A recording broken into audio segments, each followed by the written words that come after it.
பங்குச்சந்தையில் இன்றைக்கி நடந்த முக்கியமான செய்திகளை விரைவாக தெரிஞ்சுக்கலாம் வாங்க. மார்க்கெட் இன்றைக்கி ஒரு பெரிய இறக்கத்தில் தொடங்கி முடியிறப்ப சிறிய இறக்கத்தில் முடிவடைஞ்சது.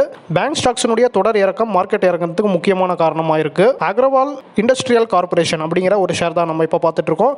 இன்றைக்கி முன்னணி நிறுவனங்கள்கிட்ட இருந்து இந்த நிறுவனத்துக்கு 732 கோடி ரூபாய்க்கான ஒரு ஆர்டர் கிடச்சிருக்கு. இந்த தகவல் காரணமாக இந்த ஷேர் வந்து இன்றைக்கி ஒரு நல்ல ஏற்றத்தில் முடிஞ்சது. கடைசி ஒரு வருஷத்தில் 72.02% இந்த ஷேர் வந்து உயர்ந்திருக்கு. எம்கே புரோட்டீன்ஸ் அப்படிங்கிற ஒரு கம்பெனி இப்போ பார்த்துட்டு இருக்கோம். வரக்கூடிய போர்டு மீட்டிங்கில் இந்த நிறுவனம் போனஸை பரிசீலிக்க இருக்கிறதா அறிவிச்சிருக்காங்க. இந்த தகவல் காரணமாக இந்த ஷேர் இன்னைக்கு ஒரு ஏற்றத்தில் முடிவடைஞ்சிருக்கு. ரீசெண்டாக தான் இந்த நிறுவனம் ஸ்பிளிட்டை இந்த ஷேருக்கு தந்தாங்க அப்படிங்கிறது குறிப்பிடத்தக்கது. இன்னைக்கு குறிப்பிட்ட சில டயர் ஸ்டாக்ஸ் பார்த்தீங்கன்னா நல்ல ஏற்றத்தில் முடிவடைஞ்சது. ஜுவாரி இண்டஸ்ட்ரீஸ் அப்படிங்கிற ஒரு ஷேர் இப்போ பார்த்துட்டு இருக்கோம்.